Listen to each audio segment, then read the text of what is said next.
Hello guys, welcome to my kitchen channel.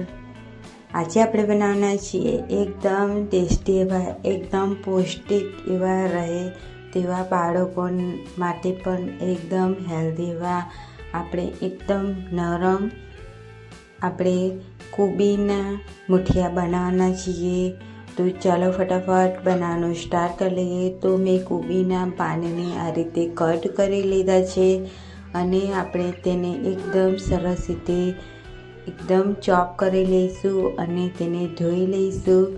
તો તમે જોઈ શકો છો કે એકદમ ધોઈને એકદમ આ રીતે બારીકીથી કટ કરી લીધા છે. તો એક વાટકી ભરીને આપણે કોબીની ભાજી લીધી છે.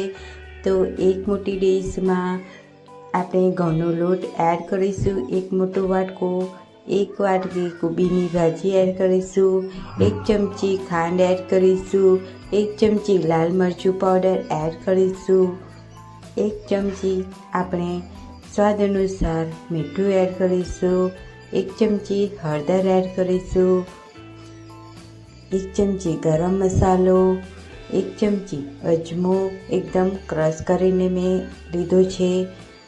ત્યારબાદ તેમાં અડધી ચમચી જીરું અને અડધી વાટકી આપણે છાશ લીધી છે તો એડ કરીશું. એક મોટી ચમચી આદુ મરચાંની પેસ્ટ એડ કરીશું અને એક મોટી પરી એટલે કે 2 મોટી ચમચી જેટલું તેલ એડ કર્યું છે. અને આપણે પાણી બિલકુલ પણ અત્યારે એડ નથી કરવાનું અને આપણે છાશ એડ કરે છે એટલે આપણે તેને એકદમ સરસ રીતે છાશથી એકદમ સરસ રીતે મિક્સ કરીશું. અને મેં એકદમ ખાટી મોરી એવી છાશ લીધી છે, મીડિયમ છાશ લીધી છે. ત્યારબાદ હવે આપણે થોડું પાણી એડ કરીને આ રીતે એકદમ સરસ રીતે આપણે લોટને બાંધી લઈશું. તો મારે 2 મોટી ચમચી ગણીએ તો 2 મોટી ચમચી પાણી એડ કરવાની જરૂર પડે છે. બિલકુલ પણ વધારે પાણી એડ કરવાની જરૂર નથી પડી. તો આ રીતે 2 મોટી ચમચી પાણી જેટલું એડ કરી અને એકદમ સરસ રીતે લોટને બાંધી દઈશું. અને તમે જોઈ શકો છો કે લોટ એકદમ સરસ રીતે બંધાઈ ગયો છે. તો હવે આપણે થોડું એવું તેલ લોટ ઉપર લગાવી દઈશું અને આપણે એકદમ સરસ રીતે લોટને મસળી લઈશું એકદમ સરસ રીતે, જેથી એકદમ આપણા મુઠિયા એકદમ સરસ રીતે નરમ એવા બને અને એકદમ હેલ્ધી એવા બાળકોને ખૂબ જ ભાવશે. તો જરૂરથી ટ્રાય કરજો. બાળકો માટે આ રીતે મુઠિયા બનાવી અને કોબીની ભાજી ખવડાવશો તો એકદમ પૌષ્ટિક એવી રહે છે. તો આપણે લોટ બંધાઈ ગયો છે અને આપણે નાનો લુઓ પાડી અને આ રીતે મુઠિયાનો શેપ આપી દઈશું.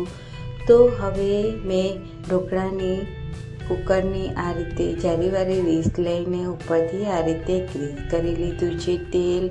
તો હવે આપણે તેની પર બધા જ મુઠિયાના હતા તે આપણે આ રીતે મૂકી દઈશું.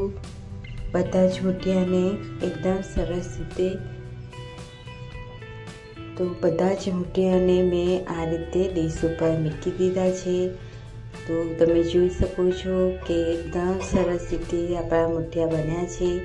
તો હવે આપણે કુકરમાં થોડું એવું પાણી એડ કરીશું અને મુઠિયાની જારીને આ રીતે મૂકીશું અને ઢાંકણ લાગી અને આપણે 20 મિનિટ માટે હાઈ ફ્લેમ પર તેને બાફી લઈશું. તો તમે જોઈ શકો છો કે એકદમ સરસ રીતે આપણા મુઠિયા બનીને રેડી થયા છે. તો મેં તેને ઠંડા કરી લીધા છે. તો હવે આપણે ચપ્પાના મદદથી આ રીતે એકદમ પાતળી સાઈઝમાં કટ કરી લઈશું. તો તમે જોઈ શકો છો કે એકદમ આસાનીથી આપણા મુઠિયા કટ થઈ જાય છે આ રીતે. તો તમે દૂધીના મુઠિયા કે બીજી ભાજીના મુઠિયા જો તમે ખાઈને બોર થઈ ગયા હોય તો આ મુઠિયા તમે એક વખત જરૂરથી ટ્રાય કરજો. તો બધા જ મુઠિયાને કટ કરી અને આપણે ગેસ ઉપર તપેલી મૂકી 1 ચમચી જીરું, 1 ચમચી રાઈ એડ કરી તેમાં 2 મોટી ચમચી તેલ એડ કરીશું.